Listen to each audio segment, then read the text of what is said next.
Artistically Married, where art and opportunity collide. We're your hosts, Jake Ackerman and Brianne Steinberg. Today we got a fun ride on an interesting subject called electroculture. Yeah, and it's just the two of us. Yes. Like it hasn't been just the two of us in a while. Yeah, a little while. It's date night.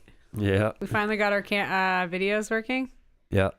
Yeah, it's fun. Yeah. Now you get to see our silly faces. Yes. Yeah. I kind of liked, being able to just like fly in for the podcast and not do my hair and makeup. Yeah. Too bad. Yeah, now we got to worry about what we look like. Now I got to clown myself up. We still got some bugs to work out too, but it's coming along. Yeah, it looks good. Yes. Did you know women that wear makeup make 30% more money? I didn't know that. Because I tell you that all the time? Yeah. Am I trying to get you to wear makeup? I hope not. Yeah, so we're talking about still weirds me out. Makeup. Yeah. We're talking about we're talking all about electroculture today. I think we dabble in the sciences, so we don't pretend to be professionals or PhD holders. So just a disclaimer. Always do your own research as well. Yes. But yeah, we've been digging into this. We think this is really fun. So for anyone, again, shameless plug, if you guys are not yet, we know we have lots of listeners. If you can like and subscribe or follow us on Spotify. We also have a new website going. It's at www.artisticallymarried.com, and we have our Patreon going.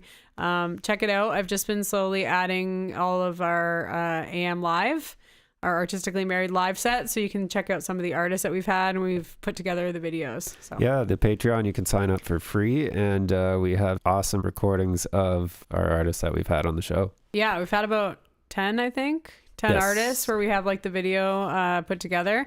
We're really interested in doing like a version of Tiny Desk. So definitely follow us on Patreon. Again, like Jacob said, it's free and you can get access to those AM lives. Yeah. All right. Bring on the science. If you guys know any sciencey people that are usually not into our podcast because we're usually talking about art, this one's for you. Well, if you look up this subject, it's considered pseudoscience to a lot of people. But if you watch people talk about it or watch videos of gardeners, it has overwhelming positive results. Yeah, undeniable. When I was watching them today, I went down a rabbit hole of all kinds of different gardeners that are using it in experimental form. And I really think, too, it's cool because it's easier to isolate all the variables when it comes to something like that. Like, it's very easy to be like, same flower bed, same area, same sun, same nutrients. You just, exactly. We're going to get into the science behind it, but you stick a coil in it, you stick a piece of copper in it, and all of a sudden this set of plants is like doing like astronomically better than the plants immediately beside it. So yeah, it's really interesting. Yeah, so I wanted to bring this subject up now as we're just getting into gardening season. Mm-hmm. And it's such a simple and cheap thing that you can try that, like, why wouldn't you? If you have a garden in your backyard, just do this one little trick and it might like drastically improve your gardening. Yeah, and I couldn't help but extrapolate from the gardening experiments to thinking about just the energy around us. And like, I think that it's a ton in communication. For me, it was I went down the light therapy. And I think like just getting into understanding non-native EMF, electromagnetic fields, and what we're exposed to, that you can't isolate biology. So I couldn't help but think of, okay, if this is great for plants, what's the applications for humans? And exactly. And just what else is happening? What else is possible? This subject just goes off into this crazy world, which hopefully we'll have time to get into at the end of this podcast, or in the middle, hopefully. Mm-hmm. Yeah, because this is right up your alley. While I was reading it, I was like, oh, he's tricking me with gardening information. And then the next thing I know, I was in the pyramids. I'm like, yeah, exactly. This makes sense why my husband's into this. Jacob picked this topic for tonight. But I really did want to do it for the gardening aspect. Yeah. But there's not a ton of information that you can really talk about it. And then the subject just easily goes off into these other areas. Yeah. Which are fun to discuss. And right up my alley. Yeah, the applications are really endless once you open pyramids and architecture and churches and all that kind of stuff. Yeah, just harnessing energy like that. And once you digest that, like it really, I know the interests and the areas of study are vast and they can really go in any direction because there's so many different ways that you can like interchange, you know, what kind of energy it is and where it is and all the things. But I think the most important thing is like you really do at the beginning of it, you have to buy into the fact that there are these energies around us that we can't see. Yeah. So if you can just get over that one little bite-sized piece of information that like there is stuff going on around you that you don't necessarily have, you know, visual contact with, then I think the sky's the limit in terms of like your acceptance and understanding to like what is possible. Yeah. Okay. What do we want to start with? Do we want to start with the field or we want to start with like the basic gardening stuff? I think we should just explain to everyone what the basic science behind electroculture is and talk about some reasons why it tends to be like a controversial field, not to us, but like to the general public. Yeah. And maybe just a brief overview of why we think that, and then we can get into kind of the gardening stuff. All right. Because I think the gardening, like you said, is just, you know, it's a fun hack. But the actual science behind electroculture, I think, is like way more powerful than just a stick in a garden. Well, it's a fun hack, but it also can do a lot for you. That's why I was intrigued by it. 100%. Yeah. And of course, if we're all getting ready for gardening season, I mean, why wouldn't you want to do anything? Again, tangent, but remember when we started watering the garden with our pond water with the dirt, you know, you could take a bucket and let the water get stagnant in there and water your plants and watch what happens. Like the most crazy natural fertilizer, right? So yeah, I agree. I think it is like a really powerful gardening hack. Yep. But let's get into explaining kind of how it started anyways. Yeah. All right, I'm starting. Yeah. Okay, yeah, so basically electroculture works on the premise that there is energy all around the earth. So there's just this resonance or like ionic energy field that is ubiquitous. It's there through all things.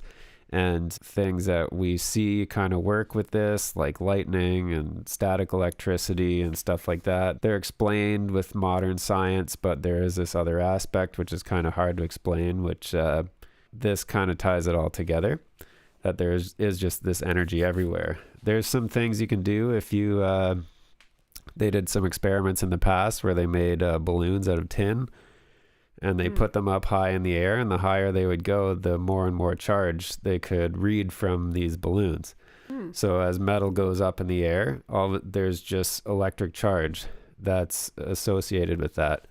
That's kind of what's happening with the antenna in the ground on a small scale, is it's just pulling charge from the atmosphere and it's putting it into the ground, and the plants like it for whatever reason. Yeah.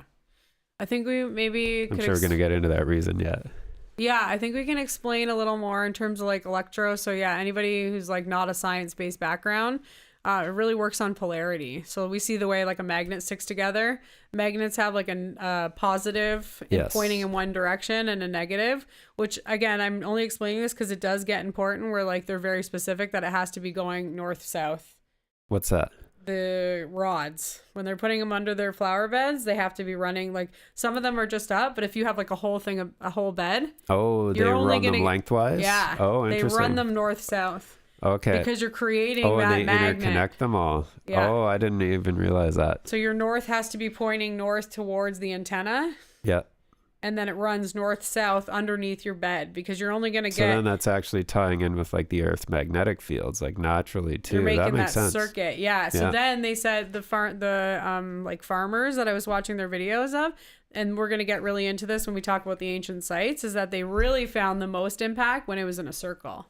Okay. Because then you're almost connecting the head and the tail, but you can't be connected. And now you have has the to vortex. Have a break, but now you get a vortex. And the vortex is, well, again, that's Wilhelm Reich stuff. Yeah. Yeah. Yeah, he got into the cages and it being like a whole, an umbrella effect.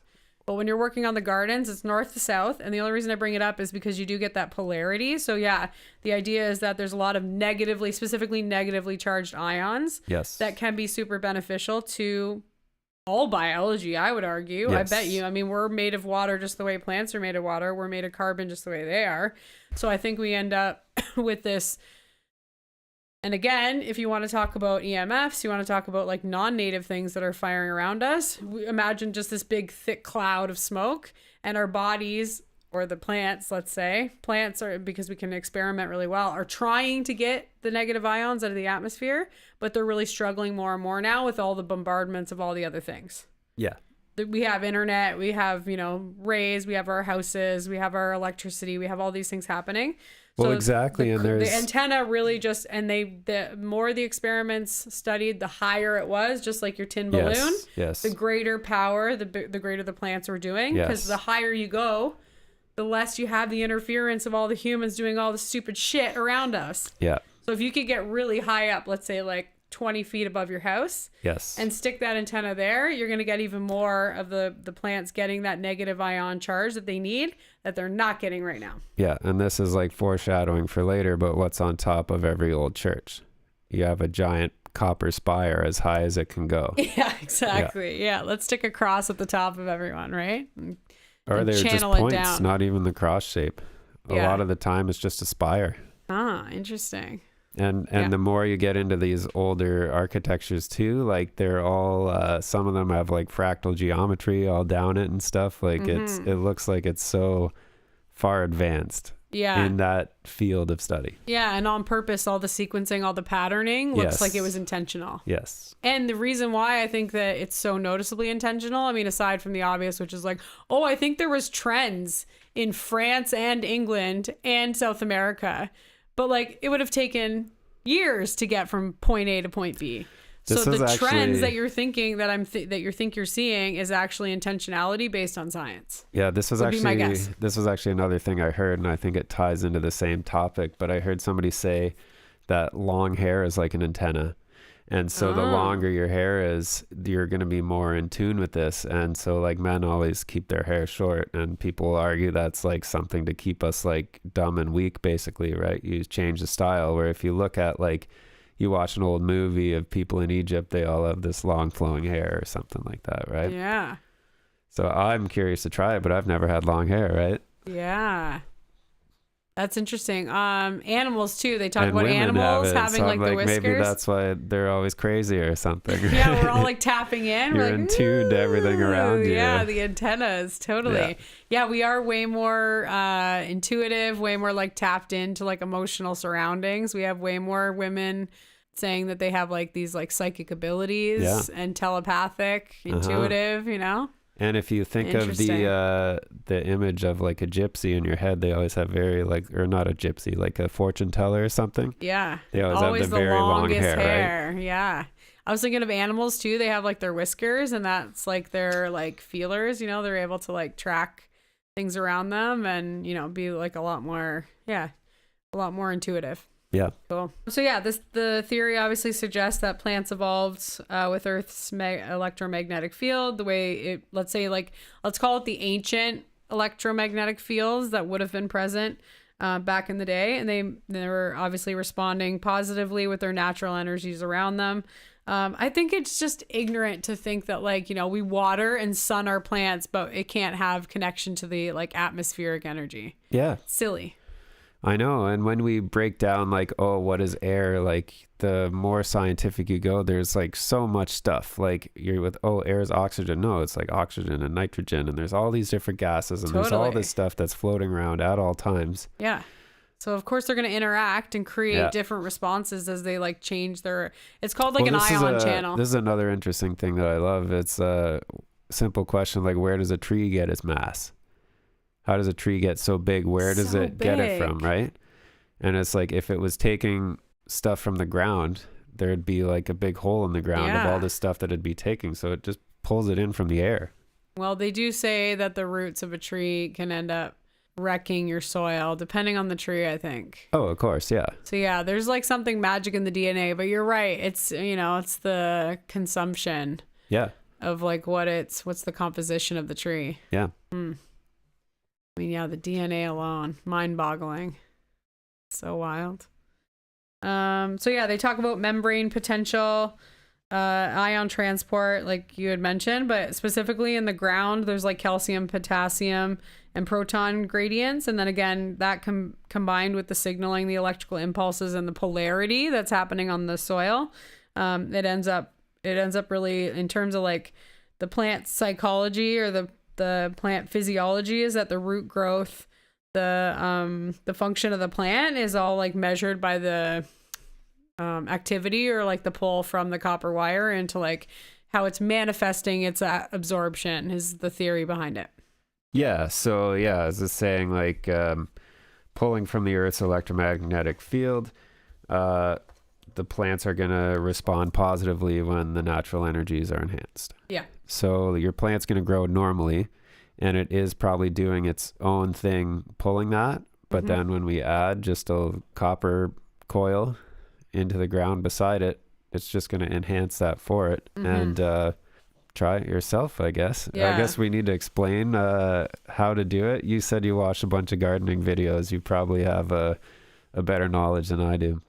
Well, honestly, like it was funny because there was a couple of them that were great, and we're going to talk about one of them was really talking about this guy Schauberger, yeah, Victor Schauberger. Yeah, and then they were talking about the other guy, the Voltsky.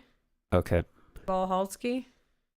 Yeah, we're going to talk about that it. one. Yeah, okay. But anyways, so there was there were people working on this science, unfortunately, through the times. And again, our theory is just that this isn't something, you see a lot of like scientific discoveries like this throughout the ages, sadly, kind of get swept under the carpet because they can't be monetized. I was even thinking when I was like reading about this stuff about, our copper jewelry. Yes. Even copper jewelry has kind of been like, oh, it tarnished. Like, what's the word tarnish mean? Yeah. It's obviously like it goes bad. It's like saying like food goes moldy. They're telling us copper tarnishes. Yeah. What if it could be something that could be like healing us? Yeah. And it tarnishes. So like we don't use that for jewelry anymore, right? Yeah. And I was like, oh, terrible. Like they're just constantly trying to. Yeah, they have these words that make it sound like a bad thing when it's just a natural process. Yeah. And again, like if you knew all the benefits, wouldn't you be like, well, it's awesome. It goes from like the most rich orange color to like the most wild green color. Like both of those are awesome. Yeah. And especially if it's a healing thing. The copper is a very big part of this whole thing too. And it's interesting how that gets into, we used to have copper plumbing in our houses. So all our water ran through copper piping. Yeah. And they say it's beneficial to drink out of copper cups. And people say wear copper jewelry, and that's healing for you as well. Yeah. So that's where right away my brain went from like, okay, plant health, but like we're, how many degrees off are we from plants? Yeah. Or biology, right? So like right away my brain was like, oh gosh, there's probably so many great healing practices, catching and moving, and like I think so we can talk about it a little bit. We kind of skipped through it because when we were trying to figure out the most important things that we wanted to talk about today for you guys, there was some stuff done in the past with using copper as like an avoider. It was using copper as like a protection. So we were talking about it before, the the umbrella or the cage. The Faraday cage. Yeah, the Faraday cage where they use that almost to protect. So whatever was inside the cage, they were able to like, again, the copper would channel it, would collect everything and then push it down instead of letting it touch the person inside. Yeah, a Faraday cage will basically protect whatever is inside of it from any outside like electromagnetic frequency or radio waves or radiation and stuff like that. Like that Faraday cage is basically going to block all that. I believe it brings it down to ground, but I'm not 100% on that. So I'm really curious because as I was reading that, and again, you got to keep in mind like the time period, right? It was like 1900s, I think, right? Or earlier. Was it before 1900s? Yeah. I think late 1800s, 1900s. But again, like you look back in history, people have been experimenting with this for a long time. Yeah. These are just like our best documented, practices or people working with it. Right. Because my other thought was like, well, how were they testing? Because I thought it was really interesting because when we were reading about him, it was Wilhelm Reich. Yes. I wonder how they were doing it because really the gist of what I was like getting from it is they were using it to treat cancer. Yes. People were going in these for like extended periods of time But I'm wondering if he thought it was like preventing or protecting, and really actually it was enhancing. Yeah. Because we're going to get into it, all these different sites where all this, like the power of the circular copper. Yeah. Having it as like being in a circle shape is like creating that energy vortex. So maybe what he thought was like preventing and keeping stuff out was actually collecting and swirling around inside. Yeah. Especially because at the time, the 1900s, we didn't have a lot of these non-native EMFs that we're imagining protecting ourselves from now. No, exactly. There would have been some of it, but yeah, much less than what waves, maybe we're all bombarded with now. Right. So I Even wonder. Wi-Fi is a huge one. There's so many people that say that's like so bad for us, but like we all can't live without it. Mm-hmm.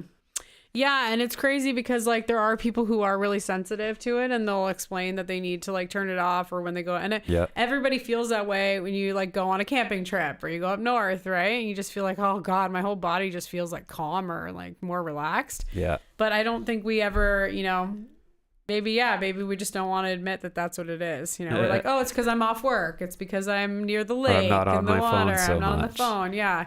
So yeah, we always like justify it, but really it might just be that we are just like so bombarded with all the noise, the energy pollution. Is that a thing? Do they call it that?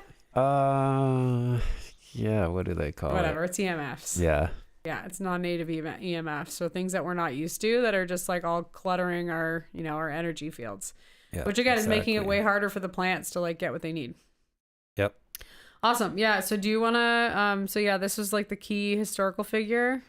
Is this Victor? Yeah. So Victor Schauberger is probably the most well-known guy who was into electroculture, but he was also into a lot of other stuff. He's known for stuff like structured water and, yes, he was an Austrian forester, inventor, and a natural philosopher.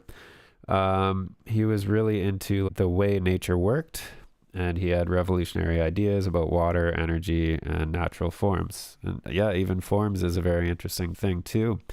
Like geometry plays a part in all of this too, which is very interesting. Yeah, we're gonna get into right? Yeah, we're gonna get into kind of the sacred geometry and the ones that happen in nature. And I think it's really exciting because if you take different forms and different structures in nature and you put it under a microscope, it's wild that they just naturally grow like this with all these like perfect number formulations and logarithms. It's just insane. Yeah. So I think it still functions along those same lines in terms of like how they come about, how they're created, how the energy fields are created. And then they probably do, like they're probably following a lot of really basic science principles in terms of how they move, right? They're created from like these two pressures and chemicals happening. And then once they're in a specific, temperature, environment, whatever, they're going to move through a certain direction, or they're going to move in a certain way, or they're going to follow some of those like sacred geometries that we see in nature. My favorite example is like the like frost on your windshields. Yeah. When you watch that happen, you're just like, oh my gosh, but it's following some law of physics. Pretty magical. It looks magical. Same with snowflakes, like under a microscope or something like that. Yeah. So I think this kind of goes in that same realm of like, it's just so unbelievable and so magical. But like, if you can see it and it's happening, why would you not believe it? Right? Yeah. But again, it does come down to like some of these things coming up in certain time periods where it's not beneficial for anyone to be using this technology. When there's pharmaceuticals competing. Yeah. When you want to charge people for an electric bill. Yeah. Why would you let them stick a cord outside and collect energy for free? Exactly. You'd want them to pay for it, right? So you don't want them to tap into some of these technologies because you want them to pay for your service that you have that's going to give them power. Well, that's why they say Tesla got shut down. Like at the end, he was building that tower in Colorado, and it was all through like Rockefeller, and then eventually they just defunded him. But like he was saying he was building like a radio transmitter or something like that, but what people say he was working on was like wireless power distribution, so you could just plug a rod into the ground anywhere and you'd have power, something like that. Yeah. And then they like cut the cord on that one. Yeah, because they don't want people to have like the platforms with them for free, right? Yeah. And not to bring this up, I think it's going to come up in every podcast for the next year because I'm studying it so hard. But I think AI is also that scary for people. Yeah. When people, I was listening today to something and people are just so scared because they're like, what? Everyone can do this on their own? Like, what about my $60 million buy-in company? You know, I've collected $60 billion from people. What am I going to do with this money if nobody's buying it? So I think the buy-in on the study of the technology is like far outweighed the actual value of the technology now. Yeah. Yeah. And this, like, the electroculture for gardening thing too is great because they even said it's not really expensive. You say, like, people sell little antennas that you can put in your plant pots and stuff like that, and they're like $5 or $10 on Etsy or something like that, right? You just go to the hardware store and buy a whole roll. Or if you don't want to, somebody, carved one that looks nice, and you can do it that way. But really, it's this, it's almost free. Yeah. Copper is expensive, but you're not using a lot of it. No. So the videos that I was watching in the applications that I was watching it, people were like running huge lengths of it down like their whole farms. Yeah. Yeah. Like we're talking huge amounts. That'd be a bigger system for sure. Yeah. But that's it, like right there. Why would somebody go through all that trouble if it's not doing anything? I mean, it was a YouTube stunt. The guy was just trying to, he was trying to study it in a public forum, in a social forum, but there's no denying the effects. Yeah. You look at the results and you're like, flowers, like, it was crazy. So they did like one with and one without. Yeah. Yeah. Right beside each other. So like all the other variables are the same, right? Like same water, same whatever, same soil. But yeah, I thought it was really cool that like, it wasn't just the height or just the flowering. Like I've done, this is so dumb. This is my grade 7 science project. I had artificial lighting. I put like a bunch of rows of seeds in my, I think I won actually for like my grade 6 science project. There you go. But a bunch of seeds were in my closet and I watered them with 3 different kind of waters. I did like a Brita water. We lived on the creek in Black Creek. So I did a creek water. I did a tap water and then maybe a bottle water or something. And so I thought it was really cool because for those, like I was just measuring the height. And I think that's a really easy thing to do for plants, for people to be measuring. Okay, this one's this height and this, you always want a tall plant. But it was the really cool thing was like the flower density. Yeah. That's what they'll say too. Is the produce on the plants. It'll produce more. Way more and like bigger and thicker, and like the peppers were like bigger and longer and like girthier. Like the actual production and the fruit of the plant was more effective too. You could just tell it was happier. Yeah. So I think I think there is something to be said. So what was the winner of that one? What do you mean? Your experiment. Oh, the creek water. And now as like an adult, like what I just said about the dumping the stagnant for like when bugs are in there pooping or fish are in there pooping, you're getting like the most incredible free fertilizer. Yeah. Like you can't even make this up. I don't know because I've never used a chemical fertilizer. Like, grateful that I've never been in a scenario where I felt the need to put poison on my food before I ate it. I just like to eat food that's not poisonous. I don't know. Yeah. What a shocker.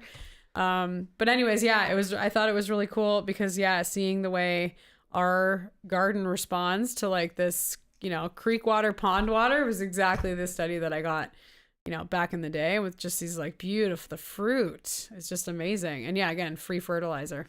Yeah. So I can't compare it to Monsanto, but I would say it was like unbelievable compared to the year before when we didn't have it, right? Yeah, exactly. Yeah. Okay, so do we want to talk a little more about Schauberger's? We kind of were. Yeah, I think his thing was really just about this invisible energetic relationship between water, minerals, sunlight, and then just not taking for granted that the atmospheric forces are like also really important. Wonder if like situations like this would happen naturally, because I'm just thinking about like you do get it in your soil, right? You get trace minerals. And I'm wondering if our soil contents are getting like, I'm just picturing like farming. Farming, I find like because we've gone so much to like monoculturing, where we're I shouldn't use this word, but raping the soil, really. Yeah, you could use another word, but yeah. No, it's true. I know I think we've all heard about that and looked into that. Overusing the soil, right? Just like pulling it. And because we're and in the same fertilizers, spot, it all like, it doesn't killing the microbes. Depletes your soil, and you end up with this like dead soil, and then you're trying to rejuvenate it every year where it just needs like a natural system. Yeah. So biodiversity. There was a couple things that animals, bugs, you know. There was some videos that were talking about that, like just the microbes in your soil being such a huge contributor. And they also eat, like, the idea is that they eat the negative ions. So to feed some of these like grubs, a lot of them absorb it through their skin. It's not even like a eat, it's like a eat. Like they just get, juiced up. So they were finding that so obviously there's two different kind of bugs within your culture of your garden. Some of them are eating your fruit, eating your plants, and that obviously sucks. Yeah. And then some are like pooping around your plants, or they're eating like dead pieces off your roots. Like they actually are like cleaner uppers. Yep. Bugs in the soil. Yep. And they found too, this was really cool, is that the huge amount of negative ions in the soil were amazing for the cleaner uppers. Yeah. And not great. They were the ones that were like eating heavy metals, but also creating like a more dense, like the minerals that you want. They were like basically similar to like a dandelion, where they were changing the soil components. So they were making the soil like more livable for the plants. Yeah, it's amazing. Like it's crazy when you look at anything in a garden or any system in nature, how when something bad is created, like stuff will show up that uses that as an opportunity and it feeds on it. And like we had that patch of grass that rotted underneath that kiddie pool. Oh yeah. And when we took that away, it smelled terrible. It was this like horrible circular patch on our lawn. Yeah. But it was just like, there was just bugs all over it, and it was like crazy for a while, and it was kind of gross for our lawn. And you're just like, why are all these bugs in this nasty, disgusting area? But they cleaned it all up. Yeah. And now the grass grows there again. And as soon as there was this injustice done to the ground, like bugs just came and they took advantage of it and ate and left, and now it's all good again. Yeah. And really, we can't determine, the mindset of a bug. Are they just going for opportunity, or is there like some kind of symbiotic relationship happening where they go and heal? Yeah. Because for lots of plants, lots of vegetation, and lots of bugs, their job is to really like heal the situation, right? Like the potato bugs, they like eat the heavy metals in the soil. It's like there's so many different relationships that we see in nature, that with like a little bit of extra digging and study, we can tell that they really do live like harmoniously, which is cool. And I think we're talking about the same thing here. I think we're talking about plants being able to utilize what's like happening in the atmosphere, and more because of where we live, they're needing more help. Yes. To get to what they used to get without help. Yep. Did you know about so when I was reading about it, there was two things. One was that the direction mattered. They kept talking about the fact that it had to be clockwise. Yes. Because it was running north to south. Yes. And it had to be clockwise. And then on the southern hemisphere, it would have to be counterclockwise because it has to be following. The same way your toilet flushes. Oh, yeah? Yeah. In the southern hemisphere, flushes the other way? Yes. Did you notice that in Peru? I think so, yeah. Huh. I didn't even look. You should have told me. Yeah, I should have. Look at the toilet, Bree. Yeah. Damn. I missed out. Okay, yeah. So can you explain that a little bit?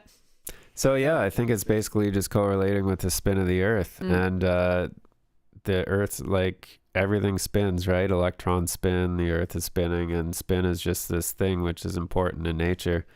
And so obviously you want to go with the flow, as people say, right? Yeah. So your coil, you want it to go clockwise, which is going to be the same rotation as the Earth, where we are. And where counterclockwise is you're going backwards from it. So somehow, if they say it works, I mean, I would follow it. Yeah. Be interesting to try and do on reverse. And They did. See There was lots of guys who were doing like 9 different experiments Oh, okay. to see which one was the better. And they found that if you went the wrong direction, that it didn't do anything. Oh, wow. It was almost like an elimination because it probably is, I don't know, battling the flow of ions. Interesting. Because then you're literally going to have the opposite effect. If you put like, if you've ever played with those magnet things, Yeah. do you have a magnet and they have a north on one side and a south on the other? Of course. Right? Yeah. And you push the two negatives together, what happens? Yeah. They repel, right? So I'm assuming that it's the same type of idea. That's another interesting thing. It's going the wrong direction. So they say copper is non-magnetic. Right. But there's a bunch of cool things you can do. And I've even done this. I had like a section of plumbing pipe. And if you have a magnet, like a cylindrical magnet that can fit in there, and you drop it through the copper pipe, you would think it would just drop to the ground because it doesn't stick to the copper. Right. But it goes through just super slowly. And then it'll fall out the bottom. So it's got this really weird interaction between copper and magnets. Interesting. Yeah. I guess like that does come back to that circular, like the vortex creation, right? Of whatever's happening inside a vortex. Yeah, well, magnetic fields are all vortexes, right? They're like they're a torus, right? If you have a magnet and they have like these magnetic films that you can put over top of a magnet, and it'll visualize the magnetic field for you. It's always a torus. Like it's like the Earth. It goes up through the top and down through the bottom. Come on. Yeah. I didn't know that. I was thinking about the image of the torus at Cosnum. Yes. I'm wondering if our whole body's just a magnet. Oh, for sure. Like they say we got fields as well, like these toroidal fields, right? Really? And that again is Schauberger and Wilhelm Reich is like these vortex fields. I wonder. Yeah, I was thinking of like so here fields. So they just call it's an atmospheric antenna. So it's a tall passive metal structure used in electroculture to capture natural ambient electricity and channel it into the soil. So that's basically all this is doing. If you want to use one, look for atmospheric antennas, and you can of course make your own, but I would say just check a YouTube video, right? Oh, there's so many. There was crazy. Some of them it was hard to like decipher through the science-based ones, which I like because I like learning why things are happening. It's fun to learn about it, but I bet you could just search make your own. And there was some farmers. Yeah. They're like, I don't know how this happens. It's magic. It's God. I was like, oh yeah, very cool. Yeah. Yeah, it's fun. I mean, that's the fun thing about YouTube is that you get all different demographics. You get all different like geo, locations. It's fun. Yeah. You get people that are doing it in lots of different ways. I should have wrote down some names. I could have, if I get around to it, I'll try to link some of them in the notes so you guys can check them out. But they were really, okay. So actually, cool. I just listened to a podcast today. The guy's name is Matt Roski, and he, I think his website is called Cultivate Elevate. Ooh. And it's he. At that time, I think it's probably still around, but he was selling all kinds of stuff, also like nutrients and things like that. Cool. I was also trying to read about this before, but maybe do you know why they were saying that it was better if there's a piece of wood in between?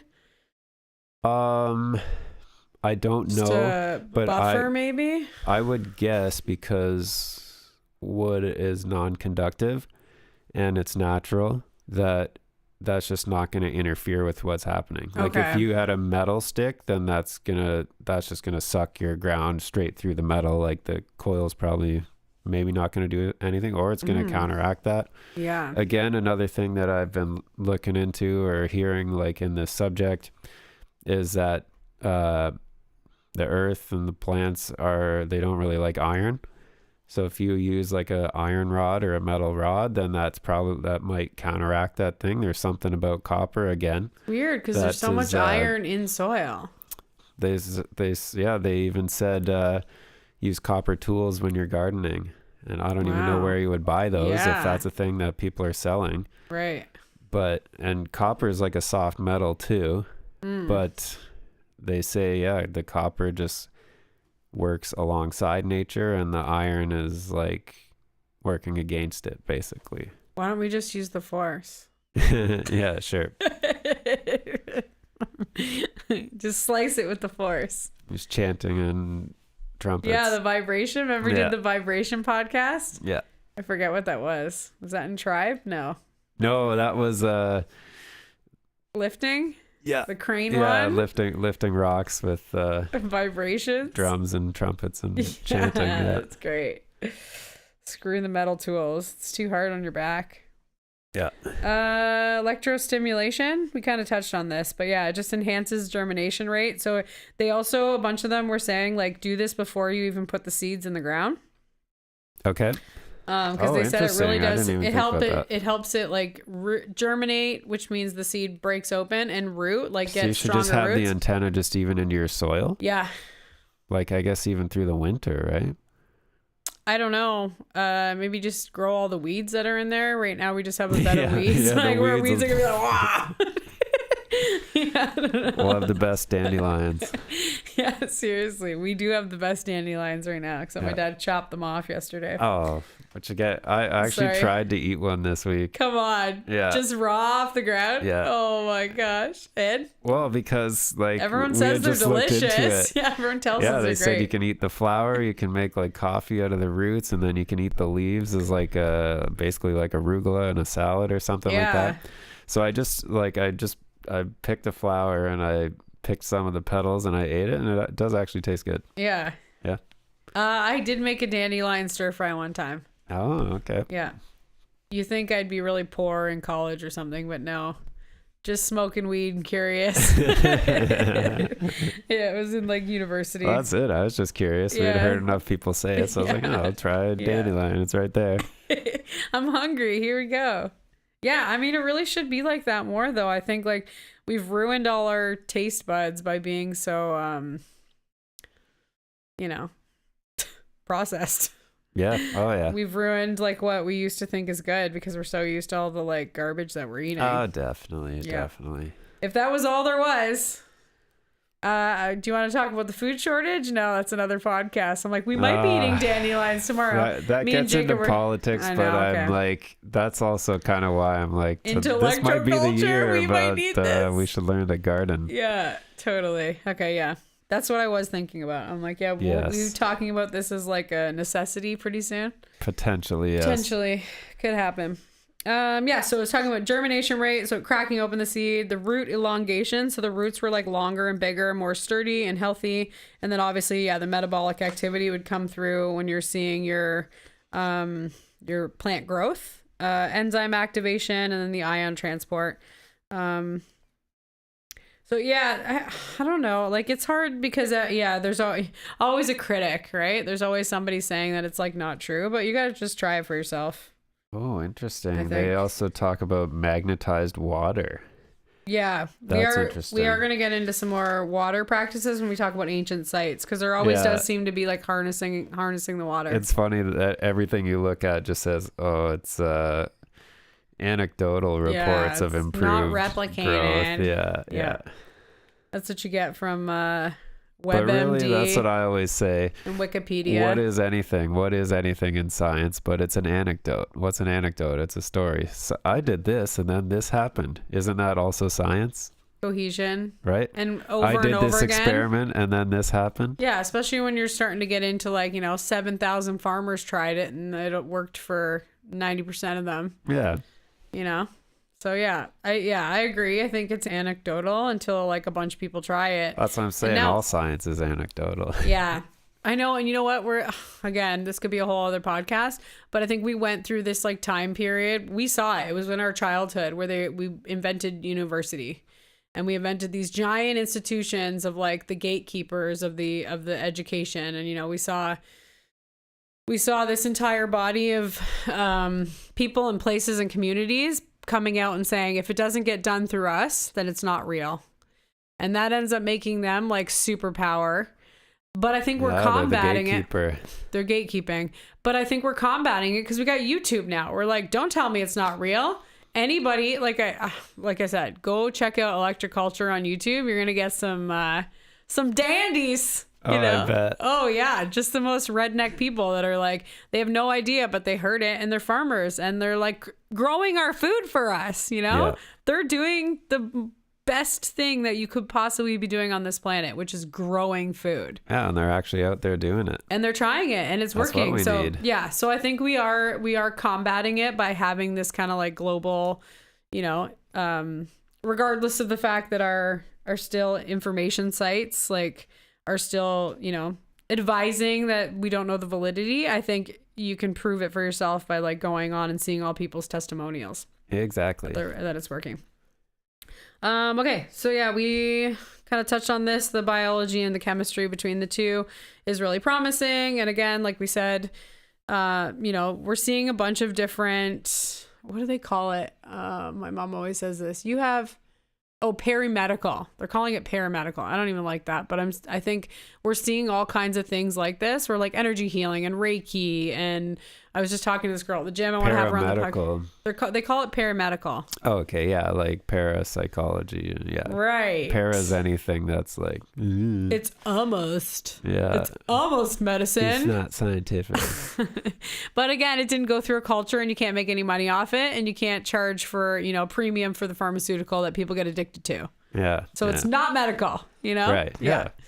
Again, you know, we could destroy the institutions forever, but I think it's really important because we're seeing all these things pop up, and people are getting more. We're like, there doesn't take as much convincing. I remember like 20 years ago, you would say yoga and people would be like, oh my God, yoga's from the devil, you know? Yeah, yeah. So we're getting more open-minded in terms of all the energy type of things. I think we're searching, we're hungry. We want to know what's out there, and humans we're not believing in what we're told anymore. We're really skeptical, which, like, you know, it could be a bad thing.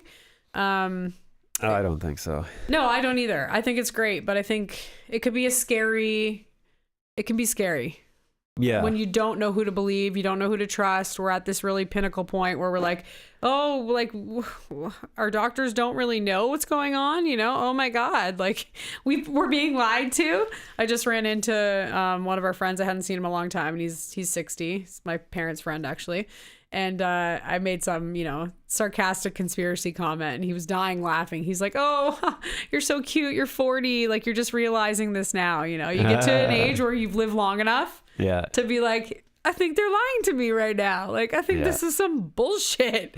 So I think we're seeing some that. people longer than others. Yeah. And I think we're seeing that across the globe, really, right? If somebody's not wanting to go to their doctor, but they're wanting to go to a Reiki practitioner, they're looking to go to an energy healer, or, you know, they're looking to go to even a therapist, like a psychologist is going to be a different form of energy healing than somebody who's giving you a pill. So we are seeing across the globe, and Star Wars and in Star Wars that you can use the energy around you to do like amazing things. You can harness it in different ways that maybe we have lost. Yeah. So yeah, he was the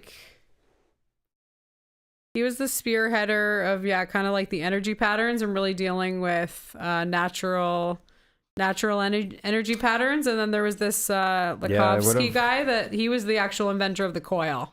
Okay. He was the one who was actually like, okay, yes, there's this energy field, and yes, we can experiment it, and yes, we can open loop antenna. Yeah. And, you know, we want to try to use it for practical experimentation, but he was the one who actually developed the coil. Okay. The atmospheric antenna. So as Jacob mentioned, tall passive metal structure. Again, really interesting that we have seen these giant antennas on top of lots of different buildings throughout the years, going back thousands of years, really. We're going to get into these ancient structures, and maybe they had knowledge that was lost to us. So yeah, there's these tall metal structures sticking on the tops of, you know, as high as you can get them. In the idea that they're trying to capture the natural ambient electricity. And then Lakovsky was the first one to like make it into a coil, which probably tapped into like that vortex that we were talking about, the open loop antenna. Well, it's interesting too, when you even think of modern technology, like an electric motor only works because of wound coils of copper. Oh yeah. So it's it's exactly the same principle. Yeah. It's copper, electricity flowing through copper in a vortex. Like, yeah, it's the same principle. So we can do a little one in our garden and we get much less of an effect. We don't have a, high horsepower electric motor pumping out motion, right. but we have ionized plant trying to grow. Soil, a soil trying to capture the energy. That's interesting too, though. It says it's often used in electroculture to enhance plant growth, but it's also sold as a wearable device for EMF protection and pain relief, commonly featuring a 2-inch gap between overlapping ends. But is that like you're wearing a coil on your head of copper? Oh my gosh, we're the next tin hat wearer. Instead of tin hats, we're just gonna have copper wires sticking out of the top of our head. This is great. We'll look like little aliens. The tin foil hat for EMF protection and pain relief. That'd be if it was pain relief, man. Tin you think foil, you'd be seeing more tin foil hats. Toques for Christmas, everybody. Yeah. Do you think we could sell them? If it works. Yeah, totally. Yeah, I wonder how much has gone into this. How much money have they put into Advil? And how much money have they put into this? Tinfoil hats. Yeah, tinfoil hats. They're not tinfoil, they're copper. Yes, copper hats. They have to be passive, act as a passive resonator. So is it resonating in or is it resonating out, I wonder? Passive resonator, yeah, okay. Resonator. Huh. Cool. Okay, so that's all the electroculture. And then this led me down the rabbit hole of seeing some of these technologies in other places. What else can this ether do, right? Yeah, exactly. Or where else is it present? Yeah, and also where can we see past opportunities and past time periods or places where it looks like they would have been using it for whatever other reasons. That's what we want to look at. Did I bring that up? I talked to you beforehand, but they said ether used to be on the periodic table. It was around 1908. In 1908, they took it off. Yeah. And then they did the Michelson-Morley experiment, and that apparently proved that there was no ether. But that's an interesting thing too, because there was this other thing, this other experiment they did where they were just trying to calculate like the potential energy of empty space. Mm-hmm. And it was like this massive number. So then they ended up calling that the vacuum catastrophe, because this math didn't add up. That like, they're like, how is there this enormous potential energy like in this vacuum, right? Maybe. Which I would say like that sounds like ether to me. I don't know. Yeah. And I think we're going to get into the Fibonacci sequence. We're going to get into Schumann resonance. So again, these are things that you don't see with the naked eye, but you can see the result of. And I think that might also be in that type of scenario where energy isn't multiplying in like a 1+1 way. It's multiplying in like a, it's multiplying in a multiple way. Boo. It's not multiplying. It's like, I can't remember what it's called, but it's like, it's doubling, tripling, quadrupling. Like it's a compound interest. That's what I was thinking. Exponential, or like it's following a different number sequence that isn't just an obvious like 1+1 is 2 type of thing. Okay. So when you're looking in a vacuum and you're trying to measure something and you're saying, how did this turn into this? But I think it happens in the same thing. When you see the spiral patterning in nature, it's like, there's 3 in the middle, but then there's 5, and then there's 9, and then there's whatever, Yeah. Do you want to tell me the actual numbers? As somebody who's drawing mandalas, you have to many more of the same size fits as you get bigger and bigger out in the circle. Yeah. Right? Yeah. So I think it follows that type of thing where like it starts from here, but then as it gets out bigger, and at the time when they were studying it, it's really confusing to be like, how did 1 make 100? Like, it's the same thing, but it's just further away. Shouldn't it be the same? Because they're trying to think in a linear way of energy, and energy in this sense, in an ether sense, goes like this, like it's a bloom, right? Yeah, well, that was actually something, I guess, even to wrap up Victor Schauberger, he believed that modern science thinks of things too like linear and mechanically, where he was trying to steer people into the direction of infinity. non-linear, like toroidal vortex of energy. And yeah. In nature, we see the infinity, we see the torus, we see the obelisk, we see, we see all these like really wild, did I say it wrong? Obelisk? Yeah, well, that's not really in nature. It's not? Obelisk is like a tall, pointy statue. Oh, okay. All over the world. Okay. Yeah. What were you thinking of? Yeah, Oh, well. I don't know. It doesn't matter. Anyways, you see lots of different shapes happening in nature that aren't just straight line. I would argue, I don't think you ever see that. I was just reading something about like the way a tree branch grows, and they were like, obviously to the naked eye, it looks like it's unbridled, but it's actually following energy on like a very predictable pattern. Yes. If you can see like where it's putting its, like where it's growing into, right? Where it's chasing and again, I would argue it's atmospheric energy that it's chasing. Yeah. Depending on where there's a bloom of energy, it's going to grow in whatever way that makes sense to it. Oh, and that's probably the word you're looking for is fractal. Fractal? That's the pattern that it's growing in. Oh, yeah. Okay. Dividing. Is that like fractioning or smaller whatever? divisions, but each smaller section like contains like the whole basically. Right. Yeah. That's what I was thinking about. Okay. I think that's probably a good time for a break. Definitely. And we're going to be back to talk about Jacob's favorite thing ever. All right. Ancient sacred sites. We'll be back. We'll be back.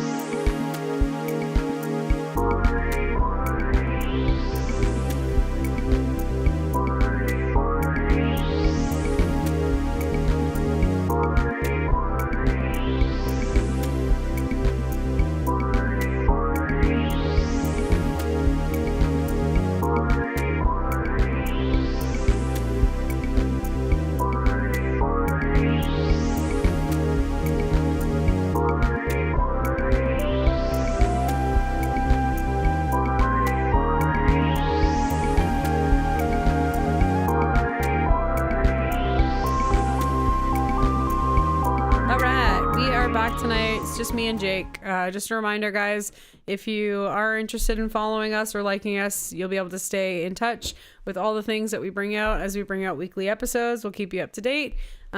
We are building currently now our website at Artistically Married and our Patreon, so if you guys get a chance, check that out. So yeah, today we're just the two of us in studio talking all about electroculture. Yeah, been fun so far. Fun fringy stuff. Yeah. Definitely gonna try it in the garden. Definitely. Yeah. Definitely. So as I was watching some of these videos, they kind of you could tell they were kind of going along their own self-discovery in terms of like implementing some of these experimental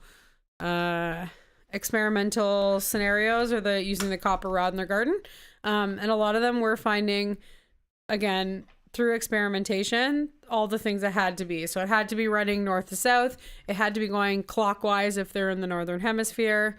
And then the last piece that they really found was like the most strong was when they could make a ring, when they were able to make not touching at the end, but just like an open loop, was the strongest way that they could create these like electromagnetic fields. So like under the ground?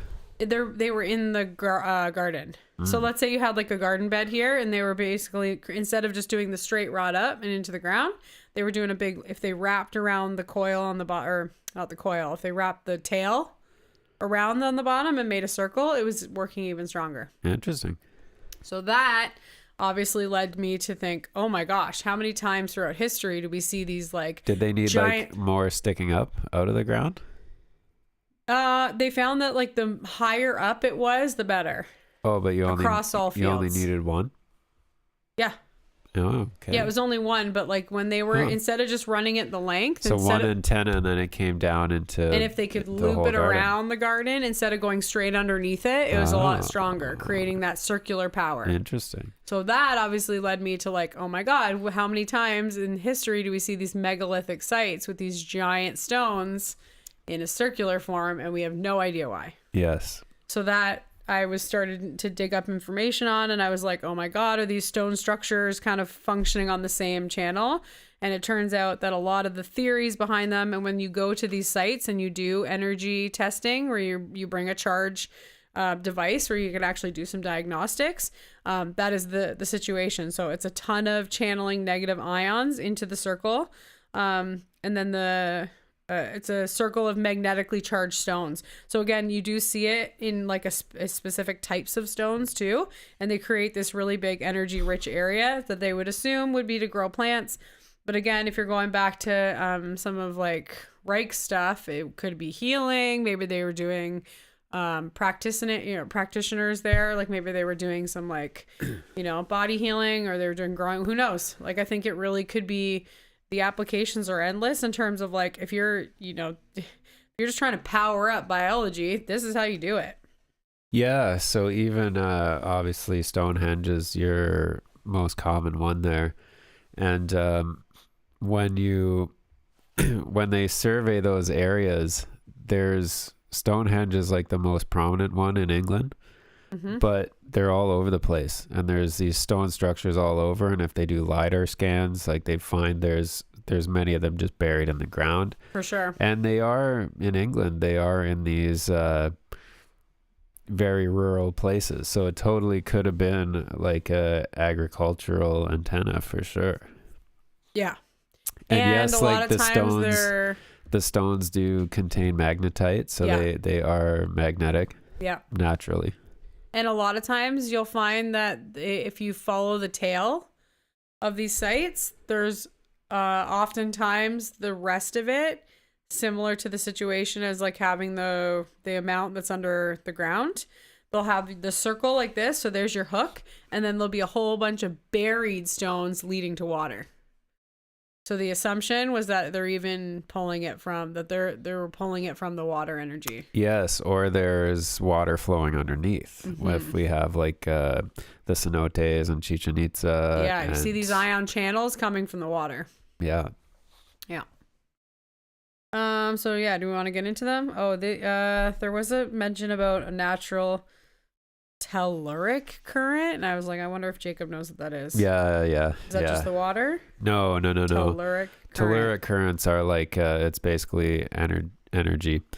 There's people have mapped it out. There's like, they call them ley lines, and they're just these energy centers. And nowadays, interestingly enough, a lot of the times there'll be military bases on them. What? On these intersection points of telluric currents. Weird. Yeah. Do you think it's a benefit? Like, are they harnessing something that we don't know about? I think just weird stuff happens there, and they're interested in it. Oh, it ends up being like Base 67, where they found aliens or something. Something like that. Yeah. Ah, that's cool. There's several ancient sites are frequently cited as functioning exactly like the giant atmospheric antennas or magnetic energy circles. So yeah, let's get into them. Let's talk about them. Yeah, for sure. So I just like brought up, the most popular or famous ones, but even off air, me and Jacob were just spitballing, and like there's hundreds. They're everywhere. So these ones are like really famous, and they get kind of tourist visited. So these might be ones that you guys have heard about before, but there's hundreds. It's like, check it out. Do a little search if you're looking for it, and definitely check out some videos, because you get to see videos of these places. Yeah, and it's an interesting concept too. So if you're a traveler and you're looking at old buildings or old sites, like this could have been this, a purpose of it. It's also really cool too. We've gotten into it a lot when we were talking all about Peru and the megalithic sites, because obviously you're talking about a totally different human. Like, we don't need to harp about the fact that like a person our size with a crane that we have, or the technology we have, couldn't even move these stones into place like this. So I want you to keep in mind of just like the ancientness of the technology. That's it. But we can you can go a different route with that as well, and maybe they were humans like us, but they just had this different understanding, and they were like harnessed and locked in to this earth energy, and they knew how to use it like 100 times we don't even believe it exists, right? Right. Totally. Maybe they were using it like the Force and just Yeah, lifting the just rocks into place, right? Who knows? Oh my gosh, yeah, that's the best. I love that. Fun theories, but yeah, you don't necessarily have to bring in like giants or aliens or anything crazy. Like maybe they just had a different understanding harnessing of how to move things around. Yeah. Oh, it's so cool. Okay. Do you want to go back and forth? Sure, yeah. You go first, because I can't say that one word. What's that, the Irish Round Towers? No, I can say that. I forget how to read. No. But that's interesting, though, because I did hear about these Irish Round Towers just in a podcast I was listening today. Mm-hmm. But so these are made with sandstone and limestone containing magnetite. And they're these towers, and they say like it looks like a turret on a castle, like that round I tower. bet you turrets on castles do it. But they're out in the middle of nowhere. They're not in a city. You'll just have this tower there. Yeah. And they said, there was something you could do. They said they almost worked as like a pump as well. You could do something at the top, and you could like have water down at the bottom, and it would just bring the water up to the top or something like that. I should have looked into that one more, but yeah, it was an interesting story. I feel like it's the same as like, you have water in a bucket and you swing it around, right? If you're like holding on to like gravity or like a field. Like so I think typical explanations for these things are like, there's a watchtower and there's a guy on there and he's looking down the field and the bad guys are coming or something like that, right? That's what we assume with the height. That's what we assume. Yeah, it's all defense strategy and stuff like that. Yeah. Which is typically where our brains go. But they're saying like, maybe these things were magnetic antennas or etheric antennas or atmospheric antennas that are just pulling energy negative down ions in the middle of these huge fields, which are used for agriculture. Yeah, totally. You'd want to like get as much concentration to your plants as possible. Yeah. Also interesting too, because they are towers, right? Which is kind of plays into the like, you want it as high up as you can in terms of the atmospheric collection. I'm curious if like the stuff around it, or maybe it's the channeling, like going from like high to low, that also does something. So you're crossing a huge distance when you're going from high to low, right? Yep. So that also could be something that like it starts to speed up, because you also have gravitational pull that starts on it too. That's going to like assist the flow of energy. I don't know. Yeah. Just a hypothesis. And interesting. The towers were round, like, right? Yeah. Yeah. The round and the tall, I think, are the key things to this electroculture. Yeah. Okay. Do you want me to do? And the copper too, and some things. Yeah, sure. Yeah, do number 2. I already obviously mentioned Stonehenge. Yeah, Stonehenge is pretty famous. It's in the UK. The structure is enormous, prehistoric stone circles. The material, again, megalith, like the blue stones used at Stonehenge, were intentionally transported from over 140 miles away. That is so far that they're moving these stones. If there wasn't a reason for that, why would they bring that stone from so far away? Like, you would use the stone that's around. For sure. If you're not using it specific to like that type of stone. Yeah.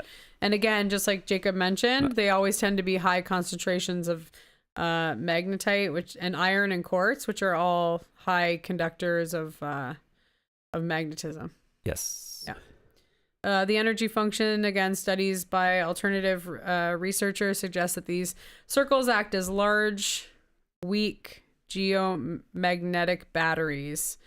Yeah, it's like the OG battery. Yeah. So then they're like, okay, well, now we know how to harness it on like a very localized level. Like I can put one on your desk. So now let's take this one away, because we can charge for this one, and this one is free. This one's coming from the environment. So let's shut these ones down, right? I don't know. It just, you can't help but think about it, that somebody's going to be like, oh, shut it down. It's not making money. And then, when the earth undergoes these tectonic stresses or experiences of atmospheric changes, which again, I think like is really cool, because if you look back on, people studying like the, celestial experiences, like they always wanted to know, they were like obsessed with the almanac. It was like obsessed with like tracking storms. So like really a storm in this scenario, they'd be out there like, yeah, let's go, because you'd be trying to collect all that energy, right? And that Farmer's power. Almanac's a really interesting read. Yeah. So yeah, it kind of goes back into some of those like what we consider hocus pocus, like mythical stuff. And again, like even that could be something that's built into our system where they're like telling us that it's super dangerous, right? Like our kids are like so afraid, and it's scary. I get it, you know, thunderclap and lightning is scary, but maybe we were like taught to be like, you could get like fried by, no, people do get fried by lightning. Oh yeah. It's not a mystery. It's a real thing. It's an intense discharge. I was like, it's like of energy, sunscreen, you know, they're trying to scare us about it. Yeah. I don't think we should be out there like, let's go. Yeah. It'll turn you into Superman. Yeah, exactly. If you get struck by lightning, no. Just go out there with a copper pipe and wait for the electric. No, he did. All right, fine. Not that one, but all the other ideas were good. But anyways, yeah, so I think they were probably using these like atmospheric changes or experiences, solar storms, you know, to be able to really like channel it and use it in constructive ways, which is cool. Very cool. Yeah, same thing. Obviously, there's examples in Egypt. This one is referencing the Jed pillars or obelisks. Obelisks are obviously just tall, pointy granite pillars. And yeah, what were the Jed pillars? Yeah, I'd have to look up exactly which ones those are. I forget what they are. It says they're rose granite. Yeah, they're made of rose granite, a stone incredibly rich in quartz crystals, which possess strong piezoelectric properties. So yeah, it's a very interesting thing. Are those also, like the boxes? What's that? Rose granite? Yeah. No, like, rose colored. Yeah, it's like a reddish granite. Okay. I was just picturing those like black boxes, but I think like they were in the Sphinx? The Serapeum boxes? Yeah. Yeah, no. That's somewhere else. It's in Egypt. Yes, it's in Egypt. I was just wondering if that was the granite that they were talking about. No. But it's not in Giza? No.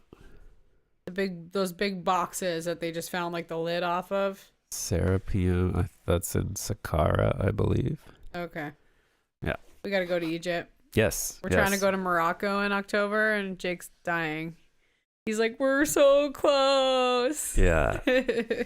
Gotta just see him. Yep. But yeah, so same with the pyramids. Again, there's a million theories on what the pyramids are, but this is obviously one of them. They were just atmospheric antennas for agricultural purposes. Yeah. Like Egypt's in the middle of the desert now, and you're like, obviously it's not working and it's not doing anything. But at the time, like Egypt was lush and green, verdant, right? Like the Nile was running right beside the pyramids. Like we always have this picture of just sand, desert, right? Yeah. But at one point in time, they would assume when, or you know, it's people pushing the date back, but it would have been like a lush green place, right? Let's get the pyramid going again. Maybe it'll get lush again. Yeah, well, that's the thing. I think it's too damaged. It needs to be complete. But anyways, like the materials of the pyramid, so the inner shafts are all made out of granite, which again, you have the magnetite, you have the piezoelectric properties. Yep. And then the whole casing is all limestone and sandstone. Still now, because it's been harvested, right? Yeah, the outer casings, which was this like hard tour limestone, those have all been quarried. They basically used like the pyramid as a quarry just to build everything around the pyramids. Yeah. Because it was great flat stone. Yeah. But so that pre-cut for you. The outer casings were basically like an insulator. So your inner channels were this electric magnetic stone. The top was supposed to be capped in gold. Oh, which is missing. Yeah. And gold is best very conductive. That's what's in our phones, right? Yeah. Right at the tip of that massive structure. Yeah. And then, all your channels that run throughout the thing are all this granite, and then the sandstone, and then the limestone casing is your insulator of this whole like electrical system. Right. And underground is water channels, of course. You're getting it from both. And a lot of the stuff I was reading today about the like studies of atmospheric energy was discussing the mix between the sky and the ground. That obviously there's this big area in between that we all live on planet Earth, but there's so much interaction between like where the sky energy meets the water energy, right? And just the energy that transfers between the two of them. I think this is what some of the, like what the copper and the magnetite stone, you know, magnetite stones, I think that's kind of the translation between the two. It's how they're harnessing it. Yeah. Well, it's interesting too. They say like birds navigate because they have like magnetite in their brain. And that kind of alerts them to like the magnetic fields of the earth, and they can tell where they are and which way they're going. Totally. And they say we have that as well, but we've lost the capability to use it. I think too, like a lot of times we don't trust ourselves anymore, right? Like, I think so. You're just like, oh God, I know the GPS knows the answer, so you don't practice it, and then you lose it. And I don't know if it's like spatial awareness and realizing where you are, but I feel like a lot of the times, like, I'll think about it now, and I can usually guess which way is north and which way is south, and, you know, your cardinal directions. Yeah. And I think that probably does come from a feeling. Totally. The more you try and tune yourself to it. Yeah, trust your intuition, and then if you're right most of the time, then you start to trust yourself, right? Which is the opposite, where when they tell you all the time, you're going to be wrong, don't do it, you're going to get lost, you're going to get lost. Like, getting lost is the worst thing in the world. Get lost. Yeah, I actually remember first like learning about the pyramids, which is surprisingly hilarious. Wasn't that long ago. I feel like maybe high school, before I even knew the pyramids existed. You don't learn about it in grade school, high school. Yeah, maybe.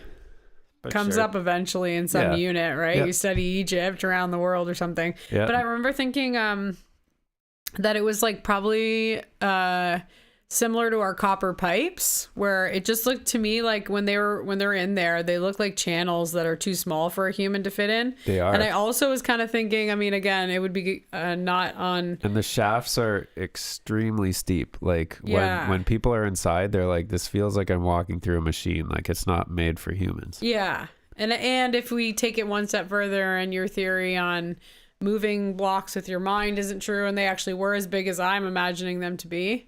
Sure. The humans to be, then it's even less likely that they're crawling around in there. They're not going to fit. Yeah, you know? I don't know if I believe moving blocks with your mind either, but it's just fun to think about. Oh, 100%. I'm not saying it's not possible. I'm just saying if they were the size that I assume they were, because it looks like giant, like where, you know, a giant could pick up a block, we're like, okay, we need 25 people around this one. But anyways, the reason why I was mentioning it is because I was thinking of it as like similar to our copper piping, where it would have been like a water treatment plant. So I'm wondering if you're able to channel atmospheric energy and you're able to hit water with negative ions, if you're able to, like, you know, kill certain microbes that would be deadly to you, and like it's able to be like a water purification. Well, yeah, we do that, right? Or maybe not kill it, maybe it's like UV, right? You hit it with UV light. Can't you buy like charged water? That is like a thing. Ion charged water, for sure. Yeah, I've heard of that. Yeah, that could be. Maybe it was all about water for purification too. It's possible. Yeah. I just assume like if it was taking it from the water underneath and it was trying to either drive it up or it was trying to like make it drinkable, be able to do whatever it did. Maybe it's like the other way, where it's making it supercharged and it was able to like make the water healing, and you could bathe in it and heal, or you could, you know, drink it and heal. So like, yeah, I definitely think the pyramid is something to do with like water transport and water chambering. I don't know. Who am I? So you want to do number 4? Okay. Karnak stones. I actually had never heard about this. I saw, again, when you guys get time, go and check online on, go on YouTube and type in some of these sites. Are really cool. Karnak stones.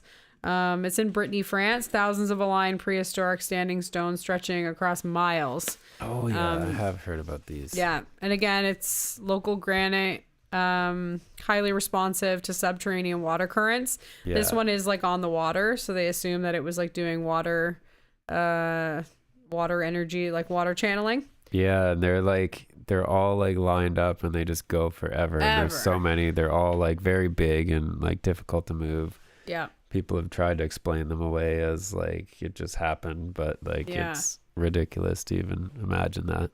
I was thinking about too those spots in Chichen Itza. Remember there was just those like grounds where they were all just the pillars standing up in the ground? Yeah, we saw them again in Mitla too, right? just these big columns, like big stone sticking out of the ground. Yeah, you're right. Yeah.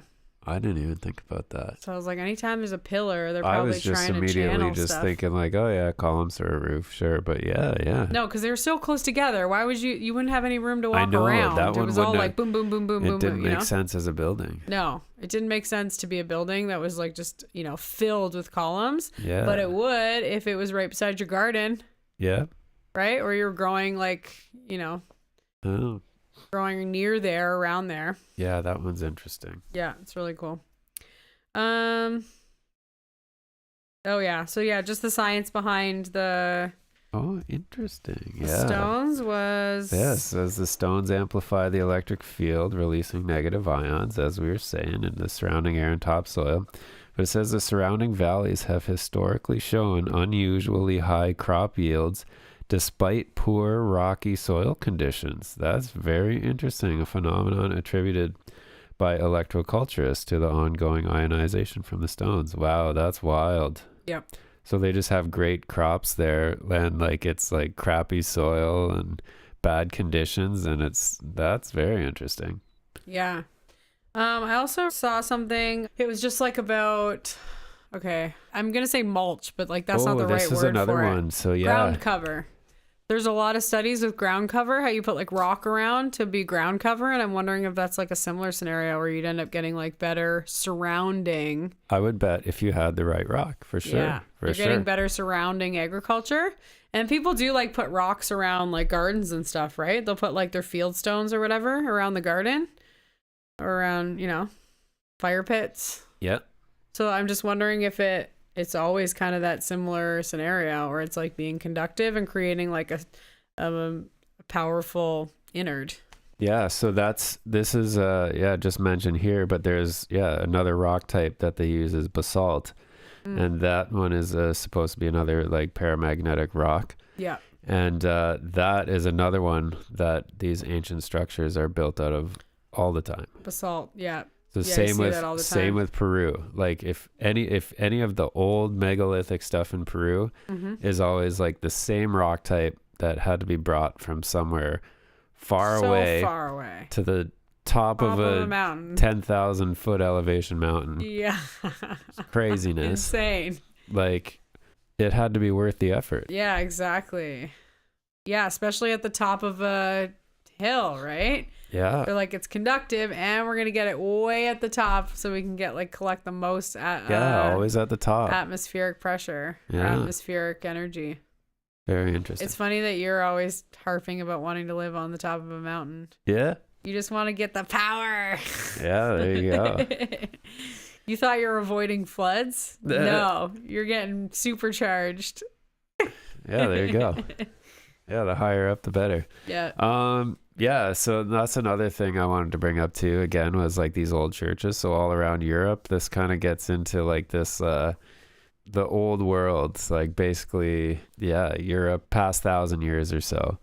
But we have all these, visiting Europe. That's basically one of the things to do is visit all the old buildings and all the old churches. But what you see is these domes and these spires. And like, there's so many, like it was just part of it. So people say like, oh, it's a lightning rod, right? It collects lightning and it stops it from just, hitting something and blowing your building up because that just connects into the ground. That could be true too, but it could be collecting it. Yes. And harnessing it. But then it's like, why so many? And why is there so many of them? Yeah. And basically like this guy I was listening to today, he was saying that all the frequency and geometry in them, he thinks it was like a collective antenna. So the more that you have, they're all like in harmony with each other and they all like work together. Interesting. Yeah. So and again, if you're talking about a community of people, it would make sense that you'd want the whole area to be supercharged. And so the churches too, the churches had a pipe organ. He says typically they like face east, and they even he was talking about like the stained glass windows and just bringing in different colors of lights, right?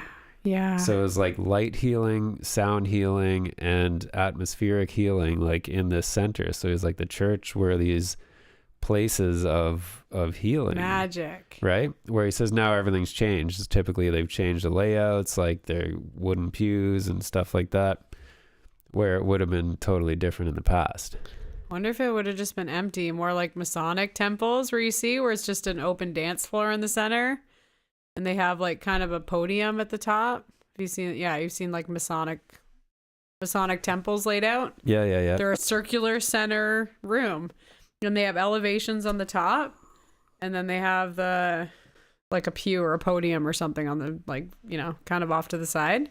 Where you'd still, I imagine every community kind of has elders where they're like, yeah, I've done the things, I know all the things. Like they're kind of moving on towards their, you know. I feel like there's this like spiritual journey, which is like, okay, I'm young, I'm playful, I don't care.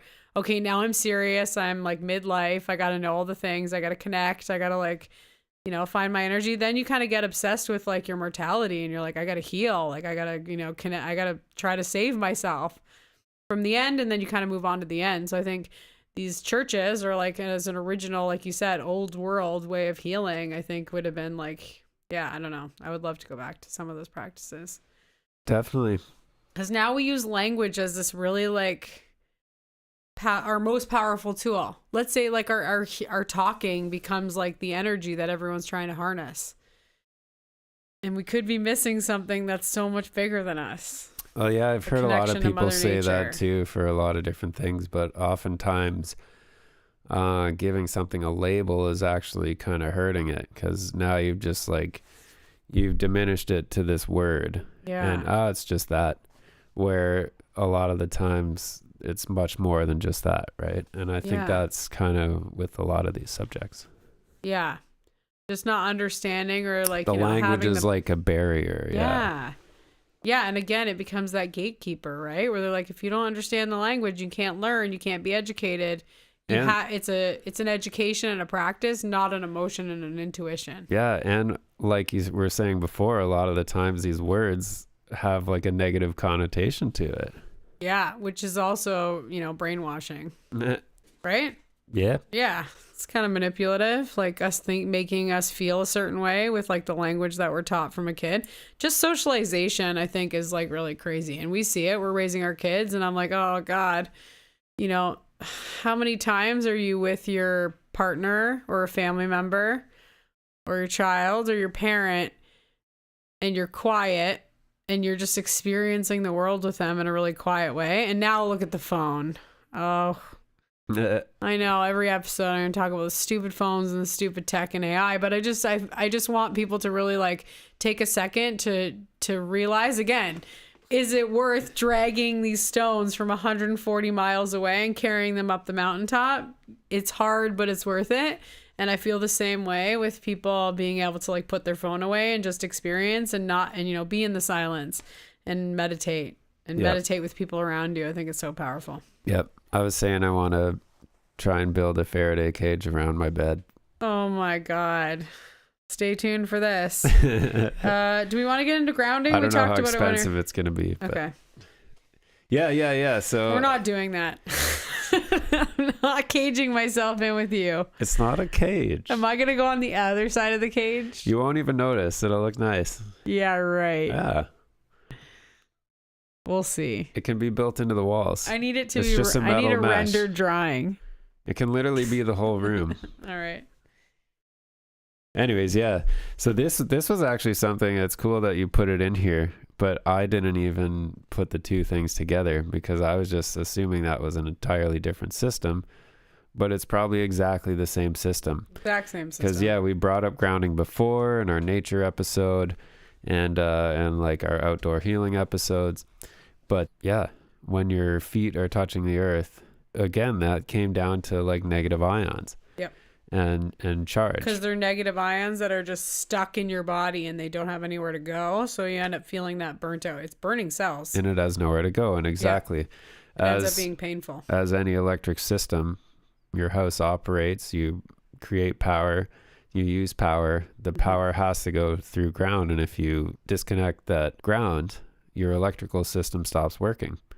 your house works because there's just a copper rod buried in the ground under your house. Yeah.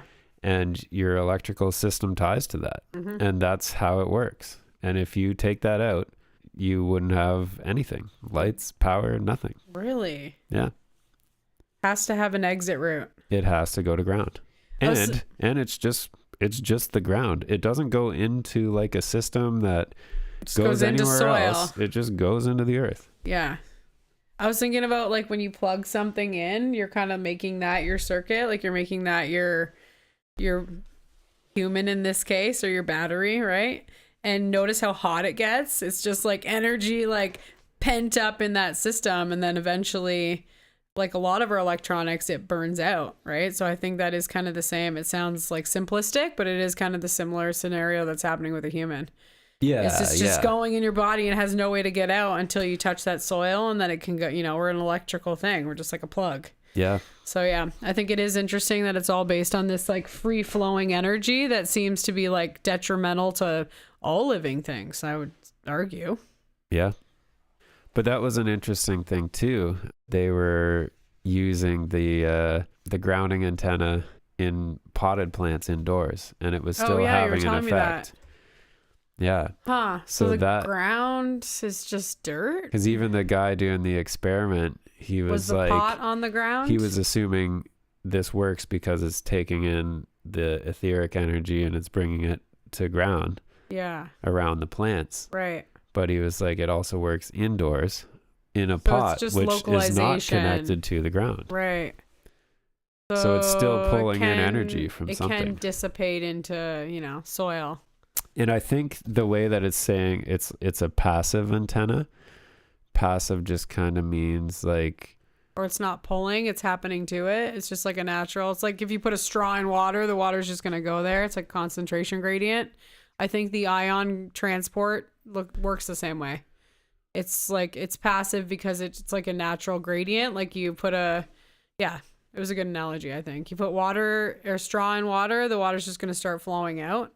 It's similar to that, where you put it in there, the ions are going to just come to it. It's not like a vacuum where it's like sucking in all the energy around it. It's just as soon as a negative ion lands on it, it will go down it, is I think what that means. It's not just like a suction. Yeah. It's like a kid with their arm in the air catching the snowflakes. Sure. Okay, we have another 9 pages of content. I think we should break this up and do this on another episode. What else do we got on here? Oh, is this all about grounding? Fibonacci's sequence. Yeah, there's a whole bunch of stuff on. Oh, we did. Oh, yeah. Schumann resonance. Yeah, we didn't even get into any of that. We're going to save this for you guys. Sure. Yeah. We have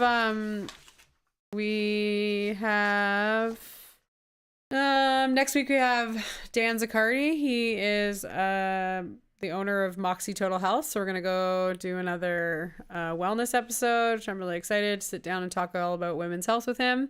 And then we have a really cool band, Rosalie Peninsula. They're from Mexico, actually. Oh. Yeah, and they're touring. I know, I'm so excited to be like, we were just in Mexico.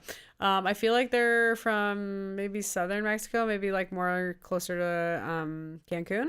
Okay. But I don't quote me on that. But anyways, yeah, they're up here. They toured in Mexico with Sia Golden Burgundy.